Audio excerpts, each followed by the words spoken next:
Hey guys, what is up? Ioki here bringing you the tier list for patch 10.16. This is going to be a support focused tier list. Before we get into it, guys, I want to ask you guys to make sure that you're subscribed to the channel.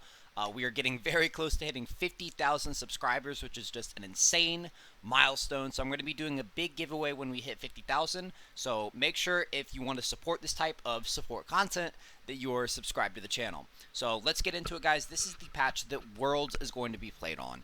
And Riot loves doing this thing where whenever there's a big tournament that they know a lot of people are going to be watching, they love having these big shakeups where they are pushing a lot of popular, flashy champions to the forefront, making sure that there's a nice variety of champions, fun, flashy champions that are being played on Worlds. That being said, that's not going to necessarily affect every single support, but there were a lot of changes. If you just took a fast glimpse, I mean, let me show you the buffs and nerfs for this patch. Look at all this. These are all the nerfs, these are all the buffs. So I'm going to be showing you guys what is smart to be being played in bot lane and a little bit about why. So tier 5, not much has changed in this tier for this patch, so I'm going to be going through these pretty quickly. Annie is kind of just like a discount support champion. She doesn't have the best poke. She doesn't have the best all-in. If you're going to be playing high burst, high AP damage champions, you may as well just be playing Brand or Zyra. No real reason to be playing Annie. Gragas, despite him getting a little bit of buffs, I believe last patch, it's not enough to get him out of tier 5. He's just still not a very good support. The only exception to this is if you're like an insane Gragas player, like Panunu or something like that, where you're like a one-trick Gragas jungle or mid player, and yeah, you're going to be able to make him work support just fine. But outside of Gragas players, don't be playing this champion. Ivern is just one of those champions people have wanted to work as support. He never really has worked as support, even in the sense of like off meta, he's just not good. Nunu, I'm actually going to move him to a high tier 5, so he's making progress. Still not able to escape the tier 5 though.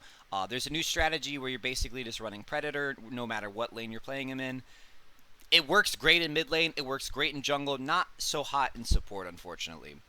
Fiddlesticks, really, still very sad about this one. Fiddlesticks was one of my favorite champions to play as support, and ever since his rework, he's just doomed. It's just doomed, guys. Like, he's lost his form of harass, which was his E. They reworked it so that now it's targeted. You can miss it. It doesn't have good range. It's just bad. It's just not a good support. Like, the only reason you're playing him as support is because you're forcing it.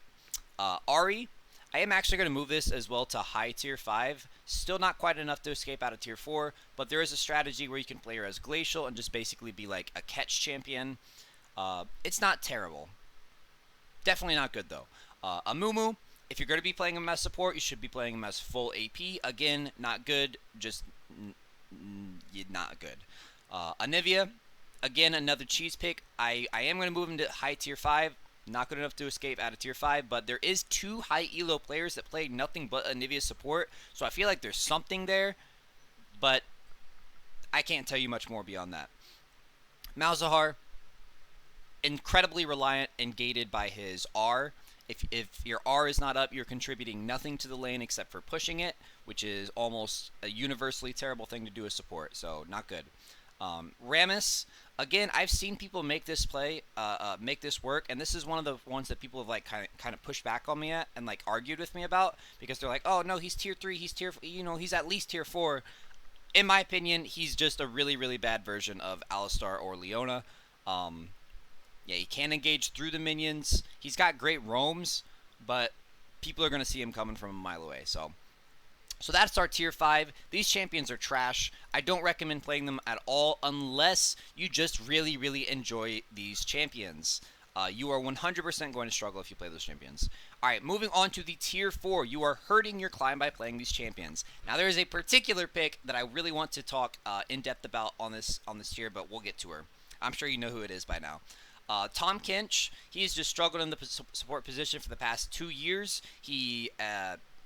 When he initially came out, he was amazing at support. He was abused by pro players. His W basically gave him a get-out-of-jail-free card, and that was just way, way, way too powerful. So there are some people trying to like rush, cheese builds and runes and try to make it work with like Halo Blades with like a 1-2-3 stun super fast combo. It's just not worth it.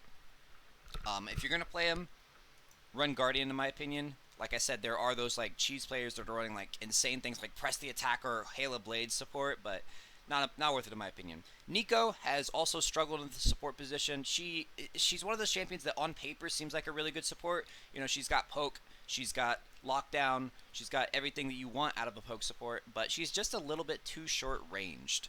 She works much better in the mid lane. Even with the buff on this patch, it's not enough to bump her out of tier 4, but still fun. I did try it out, and it's fun. Galio, I'm actually going to move all the way. He's the best tier 4 champion. Like he's honestly borderline. Depending on how good of a Galio player, he's probably high tier 3 possible. I think this champion is just really, really powerful. I think that a lot of people are going to start complaining about the strength of Galio because he's very, very strong in mid lane. He's tanky, he's bursty, you can build whatever you want on him. You can build tank, you can build full AP, and you basically have free reign to do that exact thing and the support position. I think Galio is a little bit slept on, honestly. Shin, once again, being moved. Actually, we're going to move him to tier 3. I think the Shin buffs, which were covertly just made so they could sell a Psyops Shin skin, by the way, the Shin buffs actually does move him into tier 3. Think he's also slept on. Basically just a higher risk, higher reward version of Leona with some utility. Now the thing is, with the reason I call him a higher risk, higher reward version of Leona is because if you miss your Zenith Blade as Leona, that sucks, right? If you miss your taunt as Shin, you are dead. You are doomed. You have now repositioned yourself into the enemy team that are not CC'd. Yeah, if you miss your Zenith Blade as Leona, you're going to take some damage. You're going to take a bad trade. But with Shin, you'll probably die. But on top of that, he's got more damage than Leona. He's got more utility than Leona. Sometimes he can even, without Leona's W, he's tankier than Leona. So I actually think Shin is quite good, and this buff is going to propel him into tier 3 for this patch. Karma! This is the one I was referencing earlier, guys. They have gutted Karma. Last patch, I would have put Karma in high tier 2. I'm thinking she's tier 4 this patch. The buffs to her are so brutal. I played in Twitch Rivals, which if you didn't watch those games, half of them are, some of them are on my YouTube channel, so check them out. And I played against like 7 Karma games. People are just abusing Karma. Well, they were. They're not going to be anymore. I think the champion's completely dead. They have nerfed her ability to get through, to be a complete lane bully in laning phase. And basically the reason you played Karma is because you Mantra Q, auto win lane, and then she scales like an enchanter into the late game. Well, she doesn't scale as well. As the other top tier picks like Lulu, like even Nami, Soraka, Sona. So there's no real reason to pick her if she can't do the lane bullying thing. You chose her because she was a lane bully and because she scaled pretty good. Well, why would you not just pick the champions that scale really good over Karma? Dead champion. Shaco. Cheese pick. Honestly, he's probably the lowest tier 4 champion. Yeah. Not much more to say about him. You're going to want to play him full AP if you play him support. Pyke, especially with this last nerf to him, I'm thinking Pyke is along the lines of a dead champion too. The only reason we see Pyke is because he's incredibly fun. The only reason I play Pyke is because he's incredibly fun. There are almost always better picks. He kind of hurts your comp more than helps it. Just not great. Poppy, now this champion can be used as a counter pick. She's kind of like a tanky. You want to be choosing her in the same games that like you're using Morgana to counterpick hard engage with. Like if you see them lock in a Leona and you're desperately in need of a tank, you can lock in a Poppy, and that'd be a great pick there. Overall though, I make these tier lists depending on like what champions you should actually be spamming. I don't think you should just be spamming Poppy picks. I think that's going to hurt you in the long run. Sion, again, it's kind of like the Gragas effect. If you're a Sion player, you'll make him work as support. Outside of that, it's just relegated to like sitting in bushes and charging up full knockups and hoping someone walks into them. Cheese pick. Speaking of cheese pick, my favorite cheese pick is Teemo support. I actually think he's a little bit slept on. I'm actually going to move him into low tier 3. I genuinely think Teemo is quite slept on. I think he scales insanely well with like one item, so you can get your power spikes very easily just with your relic shield or your spell thieves. on a support budget, basically. You get one item, you get your Liandry's, and it feels like you're doing a ton of damage. Now, you don't want to be using other rune pages than Aerie. Since you're going to be playing in a bot lane with 4 players, you don't want to be going things like Press the Attack or Halo Blades or anything else that, pro Teemo play, really good Teemo player one tricks do. You always, always, always want to go Aerie, and the reason for that is because you're going to be playing in like a guerrilla warfare hit and run style rather than like sitting there and autoing like 10 times. You want to Q, run away, and that'll proc Aerie twice. So I think Teemo's slept on. I actually have a Senna Teemo only account, and it's in High Diamond, so I've gotten it to High Diamond. Camille, again, same thing like Sion and Gragas. If you're a Camille player, you can make her work. There was a time when she was being played support in pro play. I think that time is long gone. J4, not much to say about this guy. Again, you want to be playing him in a shield heal type style. And if you don't know how to play J4 like that, look up my Aerie J4 full AP J4 gameplays. It's a really amazing playstyle. It's really, really fun, unique, and inventive. But I don't think you just want to build damage, and I don't think you'd want to just build like tank because there's so many other champions who could be playing like that. Taliyah, again, she's just like Sion, where it's just the cheese factor, right? Now you can play. There has been times when like Taliyah and Pantheon, like kill bot lanes, have been popular. I've seen Taliyah Syndra, but playing Taliyah by herself, I think she's pretty mana gated. I think she's cheese gated, where if you're not landing that knockup, you're not contributing to the lane at all. Syndra, I'm gonna move her to low tier 4. She's gotten a couple nerfs in a row now. She used to be one of my favorite off-meta supports, but I think she's gotten like 3 nerfs in a row, and she probably has more coming because this champion is just kind of a monster in ADC and mid lane. So, and that brings us to Galio, who we've already talked about. So let's get into the tier 3. These champions are average, and you can play them if you like them, but more importantly, this is kind of the counter pick tier, right? So we've already talked about Teemo and Shin. Nautilus, I almost want to move him down to tier 4. I think there's almost no reason to play Nautilus unless you're playing like Clash or like competitive, because I do think he's a better version of Leona in that scenario. But purely for solo queue, I think Nautilus is and he also got nerfed this patch. I'm gonna leave him in tier 3 for this tier list, and we'll check in on the next patch. He might very well find his home in tier 4. I think he's really struggling, and he got another nerf this patch. So Swain, high tier 3. The rework, which was just a covert buff. I'm sure there's a Swain skin that they're trying to sell us coming.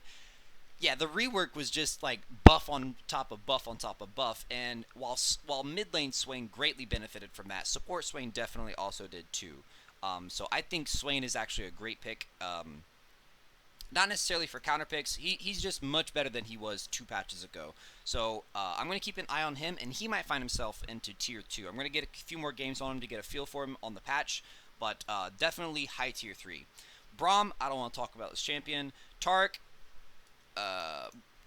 is basically, he's I've seen him a couple times, but it's mostly just for cheese or funnel. So on his own, I don't think Taric is a super strong champion, and definitely not to be like solo queuing 100 games in a row with. But you plug him into a funnel, he's going to do his job. I played against a Pyke Taric in high elo yesterday, and they were amazing. Just like cheese stuff. Like Pyke would come out of invisibility. It was Pyke ADC, by the way. Pyke would invisible. Taric would charge up his stun. Pyke would invisibly dash right into our face, and we would get insta-stun. So stuff like that, you can make it work. On his own, I don't think he's amazing, though. Maokai, he's kind of just that middle-of-the-road tank. Not the best engage. I think you should just be playing Leona at that point if you're looking for that kind of stuff. Janna, I'm going to move her to low tier 3. She's gotten a couple of damage nerfs over the years, and no real compensation. I think even though we're heading towards, we're pretty, we got our feet pretty wet into an enchanter meta, I think Janna was just kind of left behind. She doesn't poke as well as some of them, and she doesn't peel or enchant as well as some of them, so no real reason to pick Janna unless you're a fanatic, I guess. Or unless they have, like, a bunch of easily cancelable things. Like, for instance, if you're against a Leona, Zac, and one other champion with the dash, and you're really good at that Q canceling tornado, I think Janna would be good in that scenario, where you're wanting some disengage. and for some reason you don't want to play Lulu. Okay, so Brand, again, middle of the road. APCs aren't amazing right now. I think the only exception to that is really Zyra. I think Zyra's kind of like getting slept on. I think she's quite good. Zilean, basically only middle of the road because he brings those utility enchantery style things. You know, you can get 99% slows, 99% speed ups. Other than that, he doesn't actually shield or heal anyone, so he's middle of the road for sure. Ashe support, actually getting nerfed on this patch. I'm going to move her down to low tier 2. She might even be moved to tier 4. She's starting to be a 4 fun pick only. Yuumi, there are some people that disagree with this and say she's still tier 1. They are dead wrong. I'm telling you. Yuumi, the proper nerf she got, even though she got a little bit of a compensation buff, despite my thoughts on how they're even balancing the champion, I think they're balancing her terribly. Despite what the direction I think they should go with the champion, the direction they took, she's not good. I barely even see her anymore, and when I do, it seems like she's not contributing anything. She's incredibly mana gated into the late game, and no matter how many mana items you buy on her, that's always going to be it because they put that nerf where it's a percent mana cost on her E. So like she can really only use it like 2 or 3 times per fight, and that's just not enough to basically sack your laning phase for that. Okay, so Morgana, again, she's the queen of counter picks. Not much to say other than you're never gonna, if they choose hard engage, Morgana is a tier 1 pick, right? If you're first picking, Morgana's relatively safe. That's why I've got her kind of like middle of the pack. She is not amazing standout on her own. She did get buffed this patch, so she's still staying in high tier 3.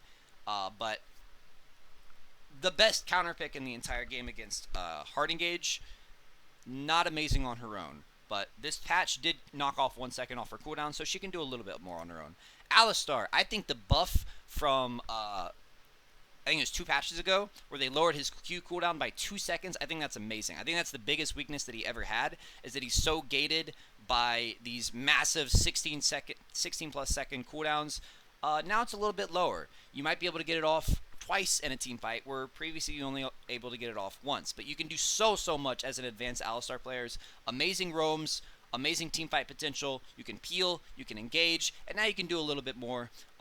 Still high tier 3. Not quite enough to knock him into the tier 2, but definitely keeping my eye on Alistar. I think he's a good champion. I don't know why I've already talked about Swain. Okay, now let's get into the tier 2s, because this one has some really good changes. Rakan has received 3 buffs in a row. I had him previously, I believe, in tier 4. He's now tier 2. I think Rakan is actually in a good spot.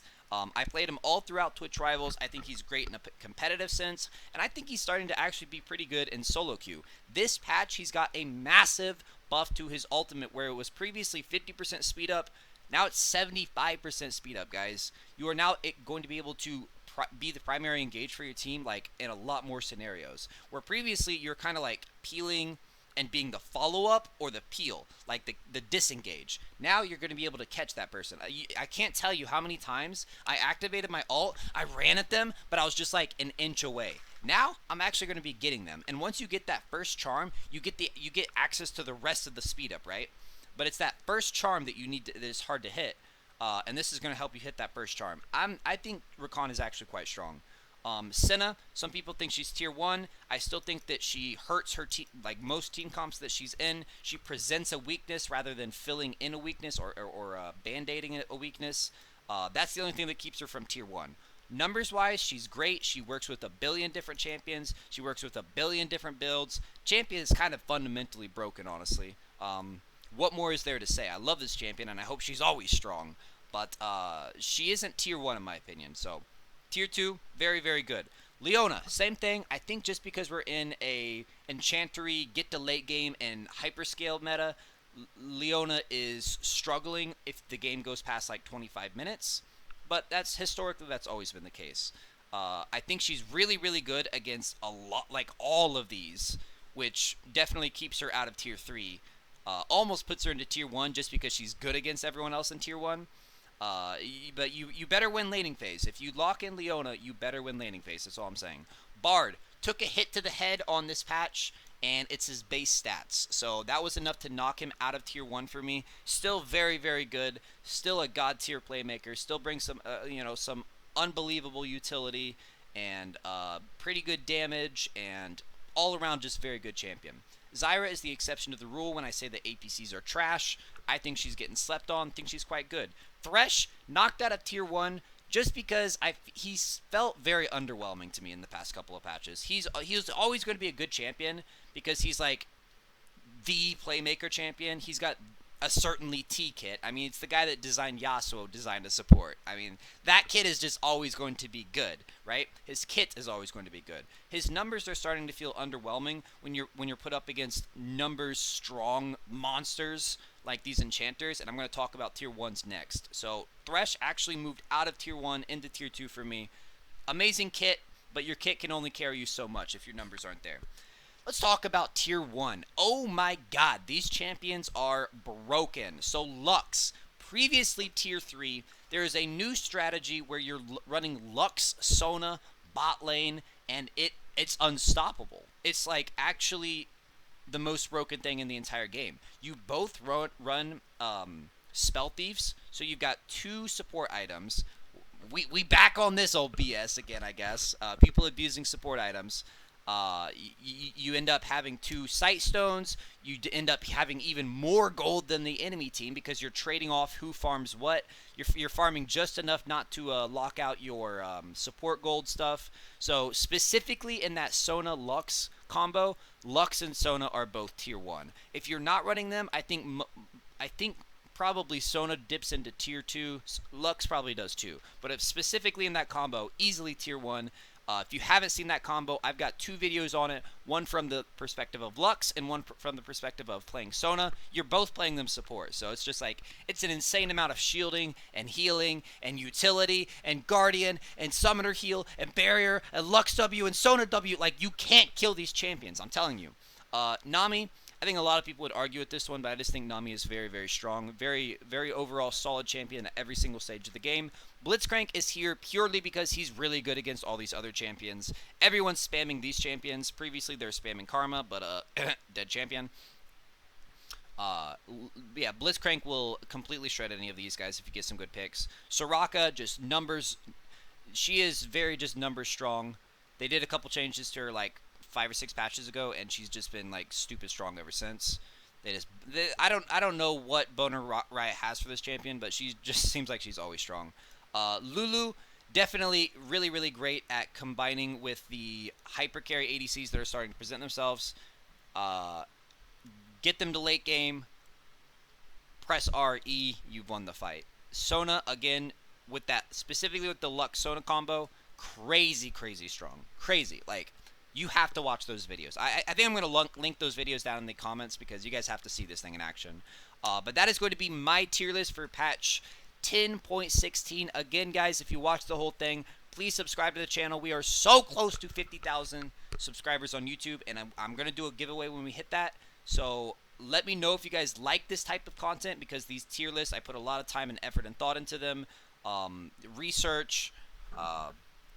So if you want me to keep doing these tier lists, let me know down in the comments. Take it easy, my friends, and good luck on patch 10.16.